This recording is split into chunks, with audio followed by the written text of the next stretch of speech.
Hey, I'm Julesy, and welcome back to Julesy Reads, the podcast where books feel personal, messy, and kind of like your voices. Today, we're stepping into a fairy tale meets reality drama. Drumroll! Because it's my favorite book series of all time. And I'm not even kidding, it's the best. I love it so much, it's like right there. So, we're talking about The Selection by Kiera Cass. Imagine a world where your future could be dictated whether or not you win a competition. And this is it. This is The Selection. So America's Singer never really wanted to join The Selection. She had a boyfriend back home and a family. There was this caste system in the book where America's family were all singers and like artists, musicians, all that. So they weren't really that rich.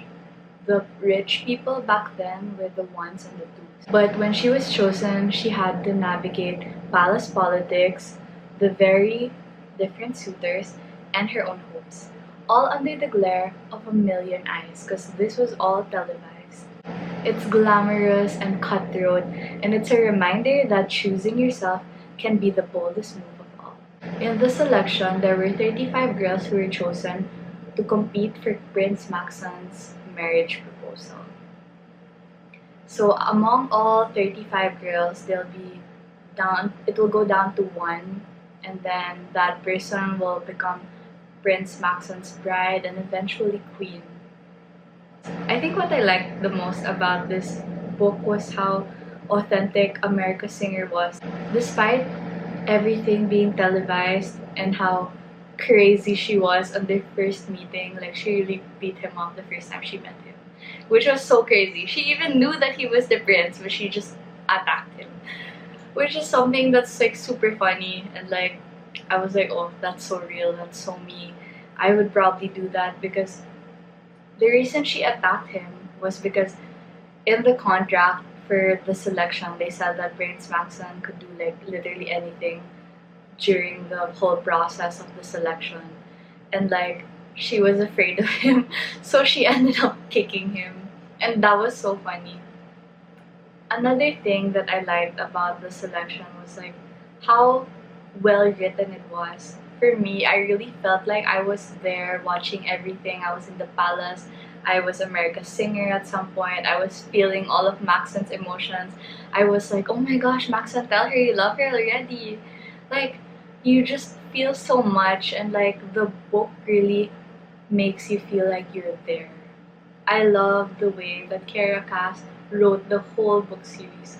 Everything was so consistent, and I just really like fell in love with each and every one of the characters.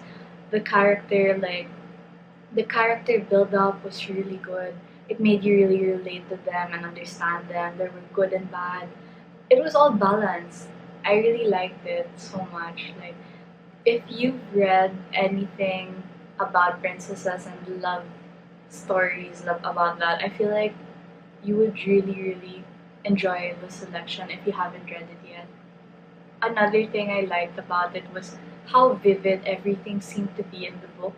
Like, the way that it was described, you can really imagine what everything looked like, what everything tasted like. The food in the palace sounds so delicious. And like their dresses, I dream about their dresses. When I was in 7th grade, I had a blue dress. In the cover of The Selection, the blue dress, and I felt like a princess. That was the cutest moment. I feel like growing up with this book made me really feel like it's really important to be yourself and like do your own thing, because like that's what America's Singer did. She didn't change herself to make Maxon like her. She was just authentic the whole time, and also he fell for her based on like who she really was. And I feel like everybody deserves that. Everybody deserves to be loved for who they are, and I feel like that's the main reason why I love this book series so much. So let's skip to the good part. If this book were a drink, it would probably be frozen hot chocolate. Everyone loves hot chocolate, but frozen hot chocolate, top tier. Okay, and then if this book were perfume, it would be Miss Dior.